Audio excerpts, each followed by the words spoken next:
ఎందుకు నువ్వు ఇలా ఆత్మహత్య చేసుకున్నావు?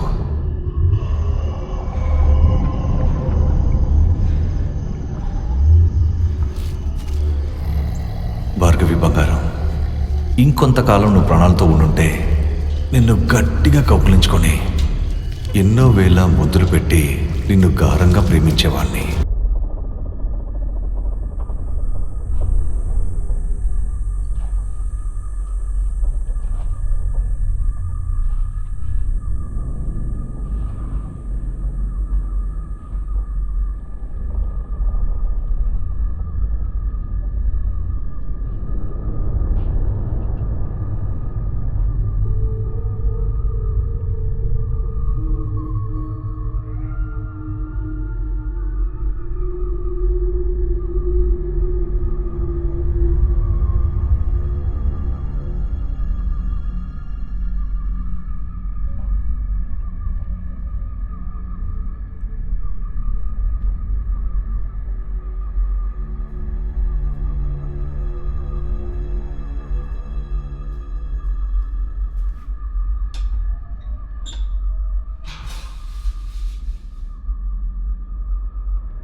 గుడ్ నైట్ భార్గవి బంగారం. Good night.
భార్గవి నిలయంలో నిన్న రాత్రి ఏమైనా జరిగిందా సార్?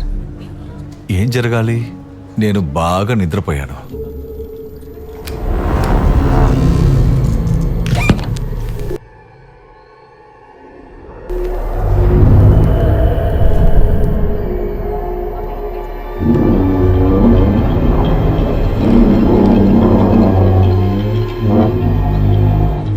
పోయిన ఏడాది ఎంఎన్ సారు ఆయన చెల్లెలు అక్కడ ఉండడానికి వెళ్ళినప్పుడు ఒక్కరోజు రాత్రి కూడా పూర్తిగా వాళ్ళు అక్కడ ఉండలేకపోయారు. ఈ ఎంఎన్ సార్ అంటే ఎవరు? ఎంఎన్ సార్ అంటే ఈ ఏరియాలో ఒక జమీందార్ అని చెప్పచ్చు. మ్మ్. ఈ భార్గవి అనే అమ్మాయి ఉంది కదా, అంటే ఇప్పుడు ఆ ఇంట్లో ఉన్న దెయ్యం ఆవిడ మావయ్య కొడుకే ఈ ఎంఎన్ సార్. ఓ ఈ ఎంఎన్ సార్కి భార్గవినిచ్చి పెళ్లి చేయాలని వాళ్ళ ఇంట్లో ఉన్న వాళ్ళందరూ నిర్ణయించుకున్నారు. ఆ సమయంలో ఆ అమ్మాయి ఎవరో ఒక గాయకుడిని ప్రేమించింది. ఓ అలాగా.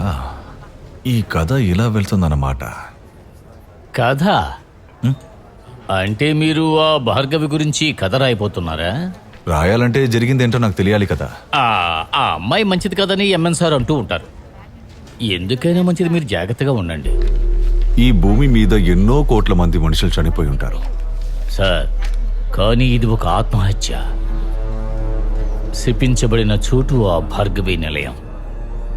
ఆమె ఉపయోగించిన చాలా వస్తువులు ఇప్పుడు కూడా ఆమె గదిలో ఉన్నాయి.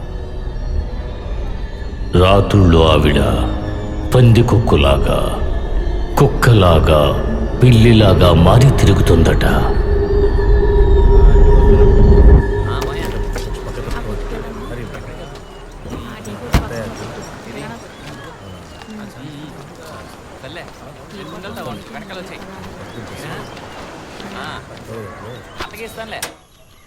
రేయ్, పాటలు వినిపించాయి మర్చిపోయావా? దీపం ఆరిపోయిన తర్వాత కూడా వినిపించిందిరా.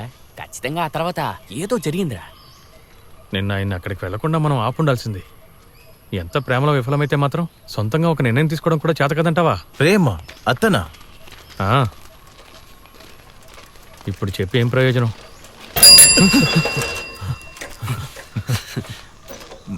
మేము మీ ఇంటికే వస్తున్నాం కదరా. రాత్రి ఏం జరిగింది? రాత్రి అసలు ఏం జరగలేదు. అది కాదు, మీరేదైనా చూసారా? చూశాను. ఒక కుక్క, ఒక పందికొక్కు.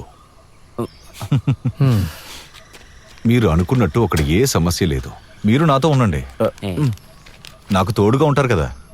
అయ్యో, మమ్మల్ని వదిలేయండి. మీరు కూడా వచ్చి మాతోనే ఉండండి. అవును. ఆ దయ్యాలింట్లో మీరు ఉండొద్దు. అవును, మీ మావయ్య ఎక్కడ? మాయ లాడ్జ్లో ఉన్నాడు. మీరు ఏ కంగారు పడకండి. నాకు అక్కడ ఎలాంటి ఇబ్బంది లేదు. మళ్ళీ కలుద్దాం. ఆ, ఆ.